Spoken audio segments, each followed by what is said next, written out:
June 4th, 1942, 10:24 a.m., Pacific Ocean, 240 nautical miles northwest of Midway Atoll. Lieutenant Commander W.D.E. McCluskey looked down from 14,000 FT and saw what should have been impossible. 4 Japanese aircraft carriers were moving below him in perfect diamond formation. Their flight decks were full of armed aircraft, fuel lines running across the wooden planks, and ordnance carts placed next to waiting bombers. Every plane was getting ready for launch. The carriers were at their most vulnerable state possible. This was not supposed to happen. McCluskey had spent the past 2 hours searching empty ocean, his fuel gauges dropping toward zero, with 32 dive bombers following him toward what seemed like certain failure. The Japanese fleet was not where intelligence had predicted. His squadrons from Enterprise and Hornet had become separated. Torpedo Squadron 8 had already been destroyed. Every plane shot down. Only one man survived. The American attack was falling apart. But McCluskey had made a decision 30 minutes earlier that would change the course of the Pacific War. When he reached the expected intercept point and found nothing but empty water, he did not turn back. Instead, he saw a lone Japanese destroyer racing northeast at full speed. The destroyer Arashi had been depth-charging the submarine Nautilus and was now rejoining the main fleet. McCluskey made an intuitive decision. He followed the destroyer's wake. Now, as he pushed over into his dive, McCluskey was about to deliver a blow that would destroy Japanese naval supremacy in 5 minutes of devastating violence. The Japanese had no idea American dive bombers were overhead. They had no radar. Their combat air patrol of Zero fighters was down at sea level, having just finished attacking and killing American torpedo bombers. The sky above the carriers was completely undefended. What happened in the next 5 minutes would later be described by Admiral Chester Nimitz as the moment that decided the fate of the Pacific Fleet and the forces at Midway. It was 10:24 a.m. when Lieutenant Commander McCluskey rolled his SBD Dauntless into a 70-quarter dive. 31 more dive bombers followed him down. The Japanese lookout shouted their warning seconds too late. To understand why these 5 minutes mattered so much, you must understand what Japan believed about itself and what it had done in the 6 months since Pearl Harbor. The Japanese Empire in early 1942 considered itself invincible. The statistics seemed to prove it. Since December 7, 1941, Japanese forces had conquered an area larger than Europe. They had taken Hong Kong in 18 days, Manila in 26 days, and Singapore in 70 days. They had driven the British from Malaya, the Dutch from Indonesia, and the Americans from the Philippines. The Kido Butai, the Japanese carrier striking force, had never been defeated. It had sunk 5 battleships at Pearl Harbor. It had raided Darwin, Australia. It had driven the British Eastern Fleet from the Indian Ocean, sinking the carrier Hermes and 2 cruisers. Everywhere the Japanese carriers went, they brought destruction. Their pilots were the most experienced in the world, veterans of combat in China since 1937. Their Mitsubishi Zero fighters outperformed every Allied fighter in the Pacific. Their torpedo bombers and dive bombers had proven devastating against every target. Japanese naval doctrine focused on the offensive spirit, the power of attack, and the belief that victory was inevitable through superior training and fighting spirit. The concept of Yamato Damashi, the spirit of Japan, was believed to overcome any material disadvantage. Japanese officers thought their forces were simply better than the Americans, better trained, more experienced, more dedicated, willing to die for the emperor. Admiral Isoroku Yamamoto, commander of the combined fleet, had planned the Midway operation to finish what Pearl Harbor had started. The plan was bold and elegant in its ambition. A diversionary attack on the Aleutian Islands would draw American attention north. Then the main force, the most powerful fleet Japan had ever gathered, would strike Midway and lure the American carriers into a decisive battle. The Japanese would crush them with overwhelming power. The numbers seemed enormous. Yamamoto had assembled over 200 ships for the Midway operation. 4 fleet carriers, 2 light carriers, 11 battleships, 16 cruisers, 46 destroyers, and 15 submarines. The carriers Kaga, Akagi, Soryu, and Hiryu carried 248 aircraft, the most experienced naval aviators in the world. The battleship Yamato, flagship of the combined fleet, displaced 72,000 tons and carried 9 18-inch guns, the largest naval guns ever built. Against this massive armada, the Americans could only muster 3 carriers, 8 cruisers, and 15 destroyers. The carrier Yorktown had been damaged at Coral Sea and should have needed 3 months of repair. Pearl Harbor Navy Yard mechanics had patched her in just 3 days. Good enough for one more battle. The American force was outnumbered in every category except one. They knew the Japanese were coming. Commander Joseph Rochefort and his team of codebreakers at Station Hypo in Pearl Harbor had cracked the Japanese naval code. They knew the target was Midway. They knew the date was June 4th. They knew the composition of the Japanese force and their approach route. Admiral Nimitz had positioned his carriers northeast of Midway, hidden and waiting. But knowing the enemy was coming did not guarantee victory. The American attacks on the morning of June 4th had been disastrous. Marine fighters from Midway had been slaughtered by Zeros. Army B-17 bombers attacking from high altitude scored no hits. Marine dive bombers pressing home their attacks were all shot down in flames. Torpedo bombers from all 3 American carriers attacked separately without fighter escort and without coordination. Torpedo Squadron 8 from Hornet. All 15 planes were destroyed. Only Ensign George Gay survived, floating in the Pacific, watching the battle rage around him. Of 41 American torpedo bombers that attacked the Japanese carriers, only 6 returned to their ships. Not one scored a torpedo hit. The attacks seemed suicidal and useless. Japanese Zero fighters dove from above, their 20mm cannons ripping apart the slow, outdated TBD Devastators. Anti-aircraft fire filled the sky with black bursts. American torpedoes, plagued by defects, ran under their targets or failed to explode. On the bridge of the carrier Akagi, Commander Mitsuo Fuchida watched the American attacks with contempt mixed with respect. Fuchida had led the Pearl Harbor attack. He had commanded the air group that destroyed Battleship Row. He understood combat aviation as well as any man alive. The courage of the American torpedo bomber crews impressed him. But their attacks had been useless. Not one carrier was damaged. The Americans were throwing away their planes and crews for nothing. What Fuchida did not realize was that those suicidal torpedo attacks had accomplished something very important. They had pulled the Japanese combat air patrol down to sea level. Dozens of Zero fighters swarmed low over the water, finishing off the last American torpedo bombers.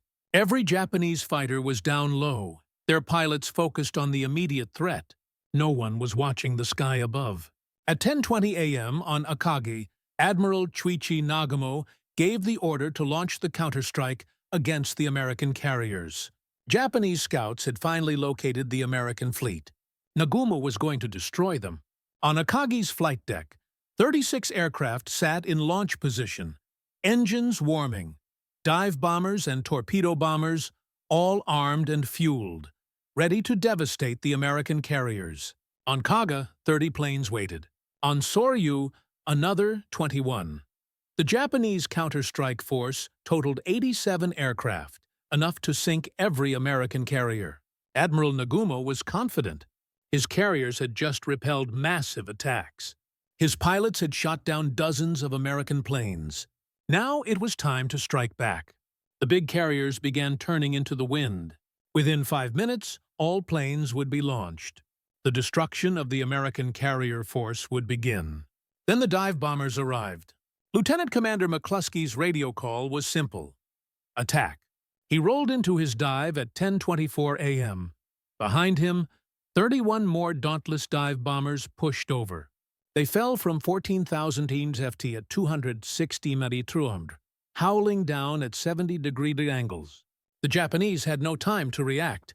The anti-aircraft guns that had devastated the low-flying torpedo bombers could not elevate fast enough to track the dive bombers.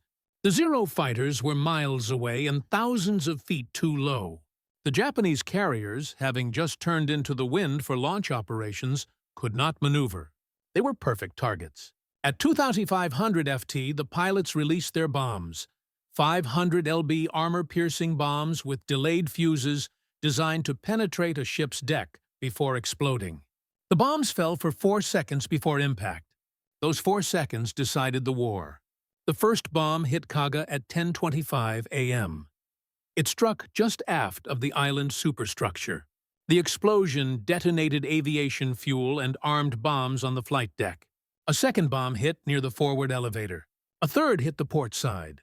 A fourth struck the bridge, killing Captain Jaku Okada and most of the senior officers. Within 60 seconds, Kaga was transformed from a powerful warship into a funeral pyre. Simultaneously, 3 planes from Lieutenant Richard Best's section dove on Kaga. The formation had been confused. Almost all the dive bombers had attacked Kaga. Best pulled his 2 wingmen out of their dives and headed for the second carrier. His bomb hit Akagi precisely amidships, penetrating the flight deck and exploding in the hangar deck. The shockwave detonated torpedoes and bombs stored there. Secondary explosions ripped through the ship. Commander Fuchida, standing on Kaga's bridge, heard the scream of the dive bombers seconds before impact. He looked up to see 3 black aircraft plummeting toward his ship. A terrible silence hung over the ship for an instant. Then the first bomb hit. The explosion lifted him off his feet. Smoke and flame erupted from the hangar deck. He watched in horror as Kaga and Soryu also erupted in flames. 3 carriers burning at the same time. The scene was, in his words, horrible to behold. The third carrier, Soryu, was attacked by dive bombers from Yorktown. Lieutenant Commander Max Leslie led 17 planes in a perfectly executed attack. 3 bombs hit Soryu in quick succession. The first hit near the forward elevator, the second amidships, the third aft. Aviation fuel ignited. Bombs and torpedoes exploded. Within minutes, Soryu was a blazing wreck. Her crew was abandoning ship. The attack lasted 5 minutes. When it was over, 3 Japanese fleet carriers were mortally wounded. Akagi, flagship of the carrier striking force, was burning out of control. Kaga, veteran of Pearl Harbor and every major Japanese operation, was consumed by explosions. Soryu, the smallest of the fleet carriers, was engulfed in flames. More than 240 aircraft were destroyed, either burned on the flight decks or trapped in the hangar decks below. Over 700 highly trained pilots and aircrew were dead or would die in the fires. The statistics of what had just been destroyed were staggering. These 3 carriers represented 2/3 of Japan's fleet carrier force. They had participated in every major Japanese naval operation since Pearl Harbor. Akagi displaced 36,000 tons and could carry 91 aircraft. Kaga displaced 38,000 tons and carried 90 aircraft. Soryu displaced 18,000 tons and carried 71 aircraft. Together, they had been the core of Japanese naval air power. The pilots and aircrew lost in those 5 minutes could not be replaced. Japan had trained these men for years. They had combat experience stretching back to the China War in 1937. The torpedo bomber pilots could put their weapons within feet of their target. The dive bomber pilots could hit moving ships from $12,000 heft. The fighter pilots had destroyed Allied aircraft over China, Pearl Harbor, the Philippines, the Dutch East Indies, and more. This was not just equipment burning. This was institutional knowledge, accumulated skill, and irreplaceable experience going up in flames. What made the disaster even worse was the timing. If the American attack had come 10 minutes earlier, many Japanese aircraft would still have been in the hangar decks where they were somewhat protected. If the attack had come 10 minutes later, most aircraft would have been launched, and the carrier's decks would have been relatively clear. But the American dive bombers arrived at the worst possible moment. Every carrier had its deck packed with fully fueled, fully armed aircraft. The flight decks had become bomb magazines. Admiral Nagumo, shaken by the explosions, attempted to maintain command from Akagi's bridge, but fires were spreading. Smoke filled the bridge. At 10:46 a.m., he abandoned ship, climbing down a rope to escape the flames. His staff followed. They transferred to the light cruiser Nagara. From there, Nagumo could only watch as his striking force burned.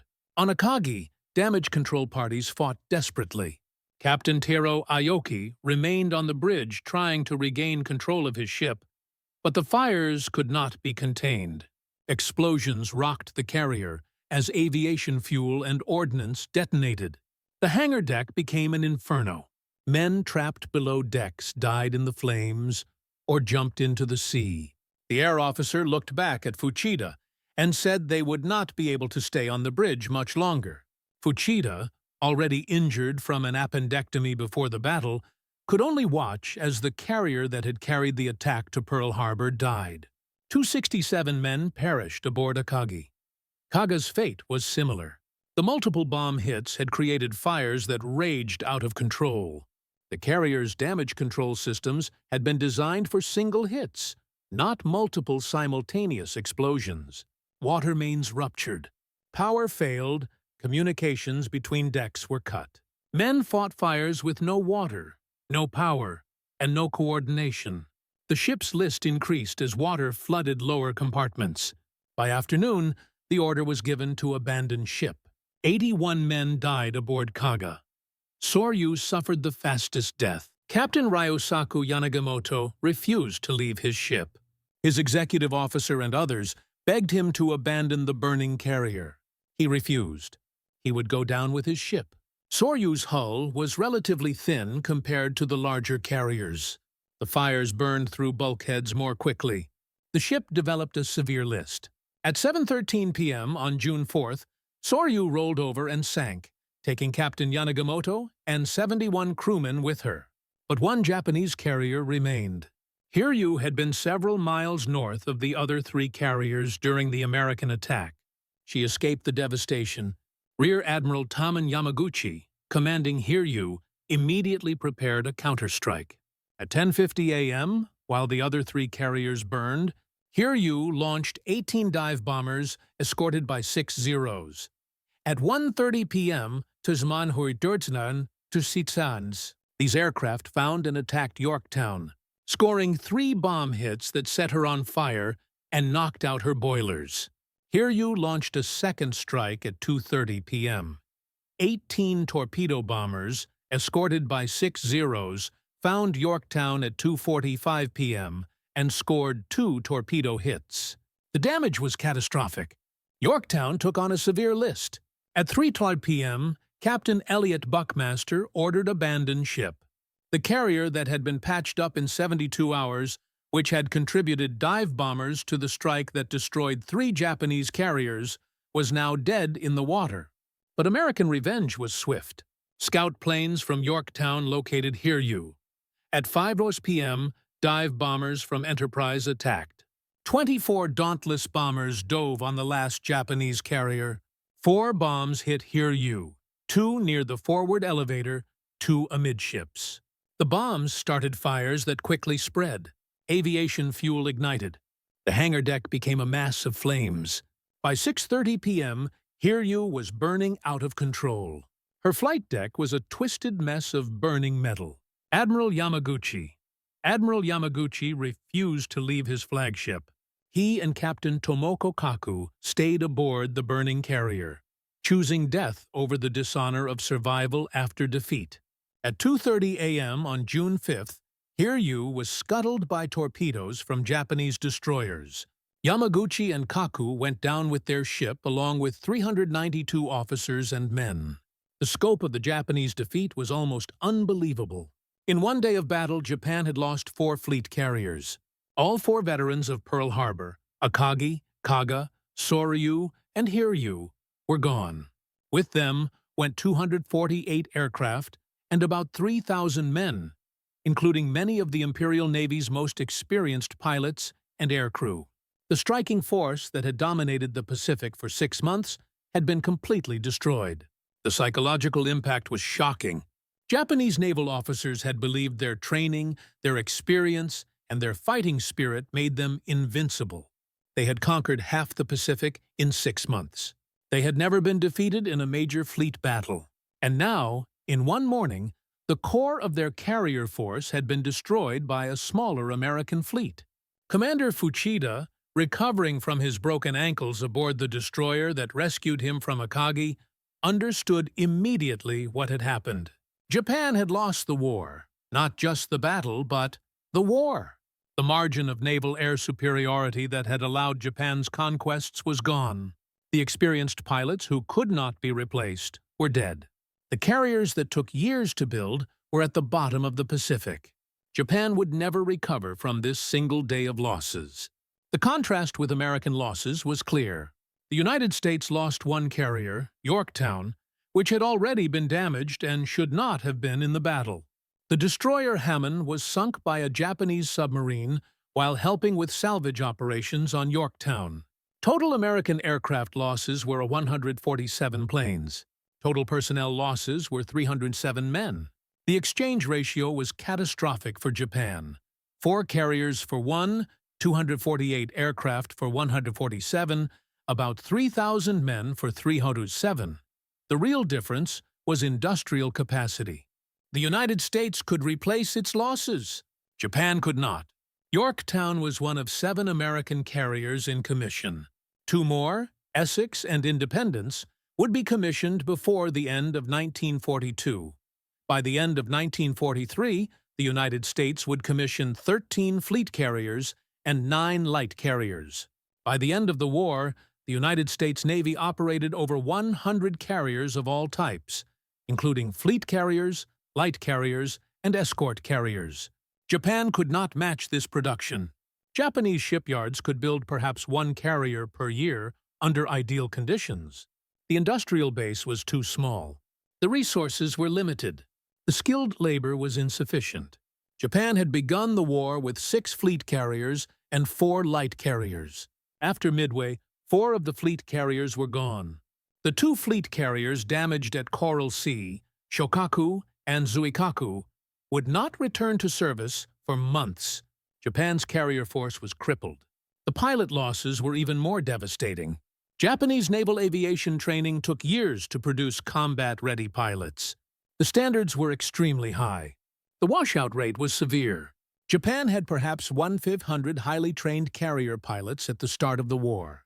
After Midway, perhaps 1,000 remained, and the training pipeline could not produce replacements fast enough. By 1944, Japanese carrier air groups would be filled with minimally trained pilots flying obsolete aircraft against American pilots with hundreds of hours of training in the most advanced aircraft in the world. Admiral Yamamoto, commanding from the battleship Yamato, hundreds of miles away, received the news of the disaster in disbelief. He had assembled over 100 ships for the Midway operation, the most powerful fleet Japan had ever sent to battle. He had planned to annihilate the American carriers. Instead, his own carrier force had been destroyed. At 2:55 a.m. on June 5th, Yamamoto issued the order to abandon the Midway operation and withdraw. The invasion fleet turned for home. The withdrawal was humiliating. The landing force that was supposed to occupy Midway never got close. The battleships that were supposed to bombard the island into submission never fired a shot. The submarines that were supposed to intercept the American carriers were out of position. The diversionary attack on the Aleutians accomplished nothing except the occupation of 2 barren islands that Japan would abandon a year later. American forces pursued the retreating Japanese fleet. On June 6th, dive bombers from Enterprise and Hornet found the heavy cruisers Mogami and Mikuma. Both ships had collided during the chaotic night withdrawal. Mikuma was slowed to 12 knots. The American dive bombers attacked repeatedly. Mikuma was hit by 5 bombs and sank that afternoon. Mogami was heavily damaged but survived. The cruiser would spend a year under repair. The Battle of Midway was over. The strategic consequences were immediate and permanent. Japan had lost the strategic initiative. The conquests were finished. From June 4, 1942 onward, Japan would be on the defensive. The Americans would choose where and when to attack. The Japanese would react, always with insufficient forces, always struggling to concentrate their remaining carrier air power. 2 months after Midway, American forces landed on Guadalcanal. This began a campaign that would last 6 months and drain Japanese air power even further. The carriers Shokaku and Zuikaku participated in the battles around Guadalcanal. Both survived, but their air groups were decimated. By the end of the Guadalcanal campaign, Japan had lost hundreds more pilots and aircraft. The training pipeline could not keep up. By mid-1943, Japanese carrier air groups were shadows of their former selves. The decline was relentless. At the Battle of the Philippine Sea in June 1944, Japanese carrier aircraft attacked the American fleet in what American pilots called the Great Marianas Turkey Shoot. Over 300 Japanese aircraft were shot down in a single day. The pilots flying these missions had minimal training, minimal experience. They flew into concentrated anti-aircraft fire and were intercepted by American fighters directed by radar. The slaughter was complete. By October 1944, when the Japanese carrier force made its final appearance at the Battle of Leyte Gulf, the carriers were empty shells. They carried few aircraft and had no experienced pilots to fly them. The carriers were used as decoys, sailing north to draw American attention while Japanese battleships tried to attack the invasion beaches. The decoy worked. Admiral William Halsey took the bait and chased the Japanese carriers north. But American escort carriers and destroyers stopped the Japanese battleships. The carriers that had been decoys were sunk by American airstrikes. It made no difference. They had no aircraft to launch. The path from Midway to Japanese defeat was clear and inevitable. Without carrier air superiority, Japan could not defend its conquered territories. Without the territories, Japan could not access the resources, especially oil, that sustained its war machine. Without resources, industrial production declined. Without industrial production, the military could not replace losses. The spiral was irreversible. Lieutenant Commander McCluskey's decision to continue the search when his fuel was running low, to follow the destroyer Arashi's wake, and attack at precisely the moment when the Japanese carriers were most vulnerable, had set this spiral in motion. Admiral Nimitz later stated that McCluskey's judgment decided the fate of the carrier task force and the forces at Midway. Without that decision, without the 5 minutes of devastation at 10:24 a.m. on June 4th, the Pacific War might have lasted years longer. The Japanese officers who survived Midway understood what had been lost. Captain Fuchida would later write that the battle doomed Japan. Vice Admiral Chuichi Nagumo, who commanded the carrier striking force, would later be relieved of command and sent to a backwater post. He committed suicide in July 1944 during the battle for Saipan rather than face capture. Rear Admiral Taman Yamaguchi, who went down with Hiryu, was considered one of the most brilliant officers in the Imperial Navy. His death deprived Japan of a leader who might have salvaged something from the disasters that followed. For the American pilots who participated in the battle, the victory was bittersweet. Torpedo Squadron 8 had been completely annihilated. Only Ensign George Gay survived from 15 crews. Torpedo Squadron 6 from Enterprise lost 10 of 14 aircraft. Torpedo Squadron 3 from Yorktown lost 10 of 12. The Dive Bomber Squadron suffered losses, too. Of the 115 American aircraft that attacked the Japanese carriers on June 4, 1954, were lost. The cost of victory had been very high, but the pilots who survived knew they had accomplished something extraordinary. Lieutenant Commander McCluskey, wounded in the shoulder by Japanese fighters during his escape, made it back to Enterprise with less than 5 gallons of fuel remaining. Some pilots ran out of fuel and ditched in the ocean. 10 pilots from McCluskey's group were never found. But the survivors knew what they had achieved. They had destroyed the Japanese carrier striking force. They had turned the tide of the Pacific War. The timing of the attack, that 5-minute window when all the factors aligned, was both lucky and earned. Lucky that McCluskey spotted the destroyer Arashi. Lucky that the Japanese carriers were turning into the wind for launch operations at exactly the wrong moment. Lucky that the Japanese combat air patrol was down at sea level chasing torpedo bombers. But the luck was earned through McCluskey's decision to continue the search. Through the torpedo bomber crews who sacrificed themselves to draw Japanese fighters low, through the cryptographers who broke the Japanese code, and through Admiral Nimitz, who positioned his carriers northeast of Midway based on that intelligence. War correspondent Robert Sherrod would later write that Midway was the most crucial battle of the Pacific War, more important than Guadalcanal, more important than Iwo Jima or Okinawa. Midway decided who would control the Pacific. After June 4, 1942, that question was settled. The United States would control the Pacific. Japan would fight a defensive war, losing battle after battle, island after island, until the atomic bombs dropped on Hiroshima and Nagasaki forced surrender in August 1945. The reverberations of those 5 minutes continued for years. In July 1945, as Japan prepared for the expected American invasion of the home islands, military planners calculated they could possibly repel one landing attempt. But without carrier air power, without naval superiority, without the resources to sustain a prolonged defense, defeat was certain. The kamikazes of 1945, the suicide attacks that threw away pilots and aircraft in desperate attempts to sink American ships, were symptoms of Japan's complete loss of naval aviation capability.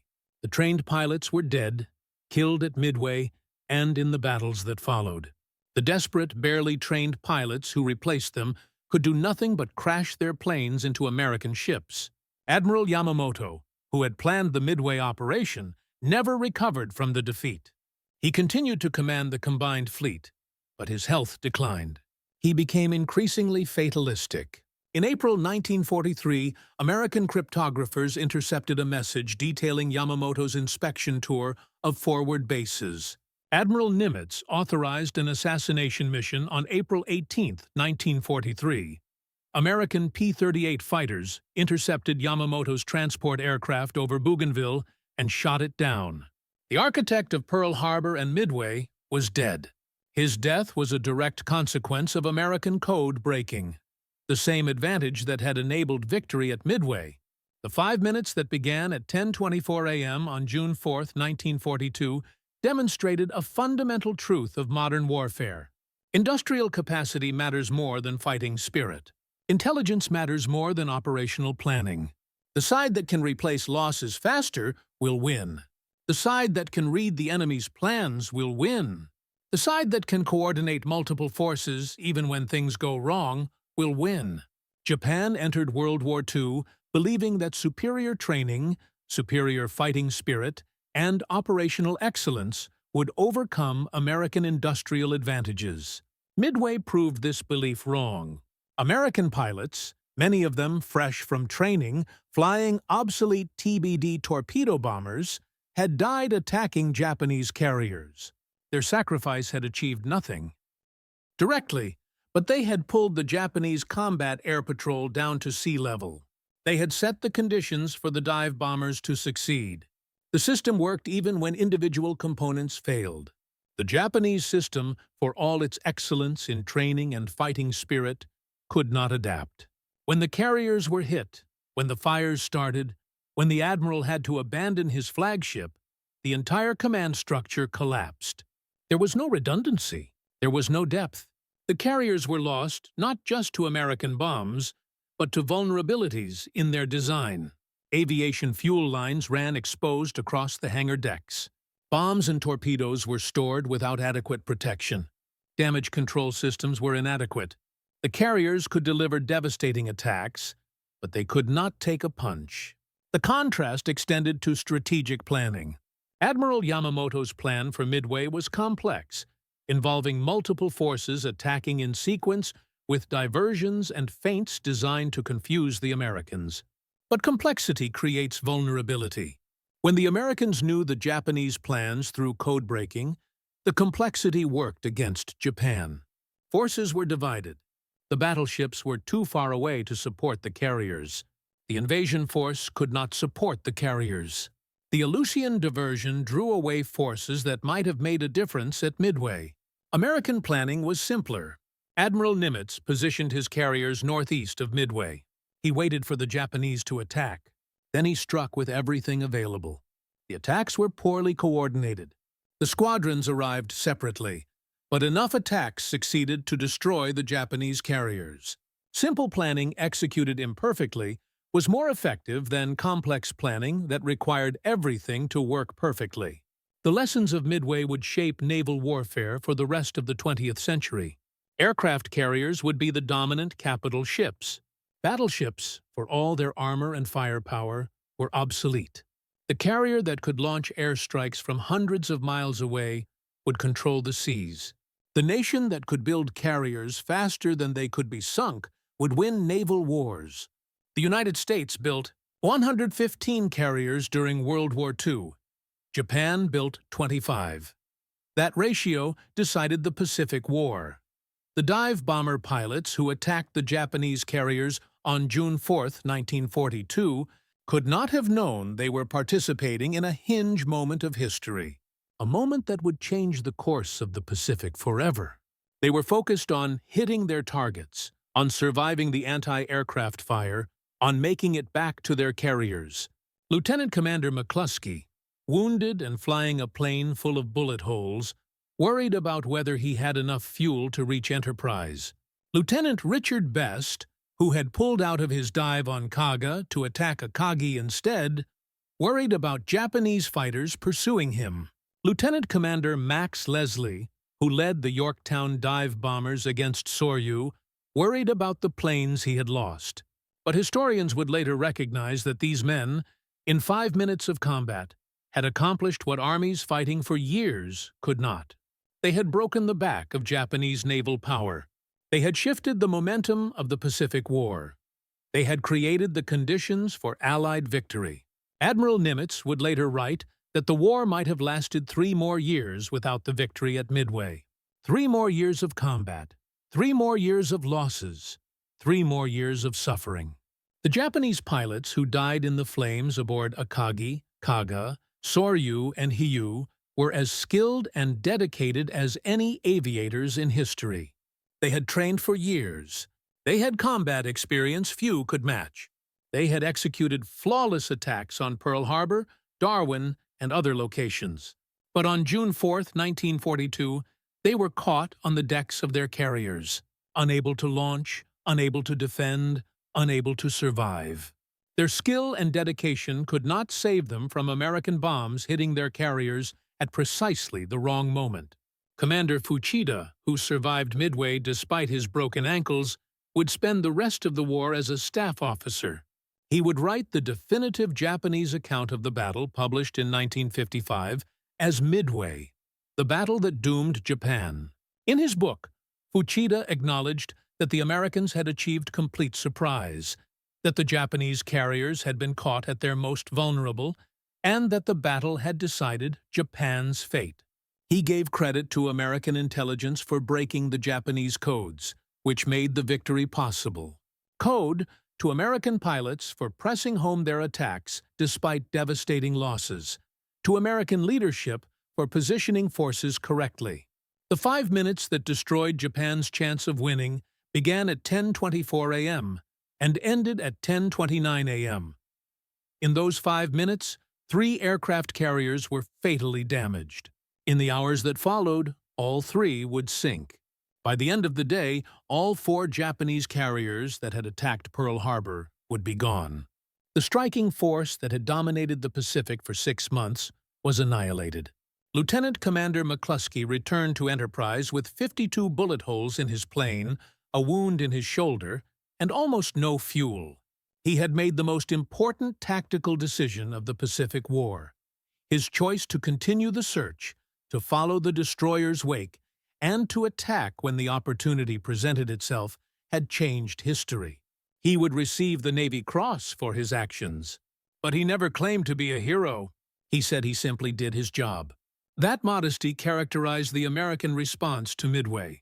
The pilots who survived did not boast of their achievement. They mourned the comrades who did not return. They prepared for the next battle. They understood that Midway was one victory in a long war, but it was the victory that made all subsequent victories possible. The 5 minutes that began at 10:24 a.m. on June 4, 1942, demonstrated that wars are decided not by single battles, but by the accumulation of advantages. Intelligence advantage, industrial advantage, training advantage, technological advantage. The side with more advantages, compounded over time, will win. Japan had training advantage and tactical excellence. America had everything else.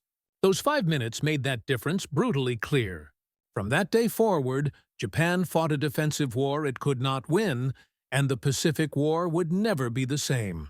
The empire that had conquered half of Asia and the Pacific in 6 months would spend the next 3 years losing everything it had gained. The industrial power that America brought, the almost endless resources, the replacement carriers, planes, and pilots would slowly grind down Japanese resistance until nothing was left but atomic bombs and surrender. The 5 minutes that destroyed Japan's chance of winning were the most important 5 minutes of the Pacific War. They were the hinge on which the whole war turned. Before 10:24 a.m. on June 4, 1942, Japan had a chance, even if small, to negotiate a good peace. After 10:29 a.m., Japan had already lost. Everything that came after was just the result of that. The bombs that fell on Akagi, Kaga, and Soryu in those 5 minutes decided not only the Battle of Midway, but the whole outcome of the Pacific War. This was not because Americans were braver or had more fighting spirit. The Japanese pilots who died in the fire were as brave as any warriors in history. This was because of intelligence, planning, industrial power, and many small advantages coming together. The codebreakers who read Japanese messages. The shipyard workers who fixed Yorktown in 72 hours. The torpedo bomber crews who died to draw Japanese fighters down. The destroyer that happened to be moving northeast at exactly the right time to guide McCluskey to his target. All these things together made 5 minutes that changed the world. Lieutenant Commander McCluskey was later asked why he kept searching. He said he had no choice. His orders were to find and destroy the Japanese carriers. He found them. He destroyed them. That was his job. The fact that his decision in that critical moment, with fuel running low and the ocean empty, decided the fate of nations was just part of war. Sometimes one decision matters more than anyone can imagine. Sometimes 5 minutes matter more than 5 years. Sometimes a single pilot's choice to turn north instead of south changes history. The Japanese carriers, Akagi, Kaga, and Soryu, burned for hours before sinking. The fires that started at 10:24 a.m. could not be stopped. The aviation fuel, bombs, and torpedoes on the ships kept exploding. Bulkheads collapsed. Decks bent. Men trapped below died in the fire or drowned when compartments filled with water. The ships that seemed untouchable in December 1941 were gone by dawn on June 5, 1942. 5 minutes, 300 seconds. The time it takes to make coffee. The time it takes to walk one city block. The time it takes to change the world. At 10:24 a.m. on June 4, 1942, Japan still had a chance. At 10:29 a.m., that chance was gone, destroyed by the flames on 3 aircraft carriers in the middle of the Pacific Ocean.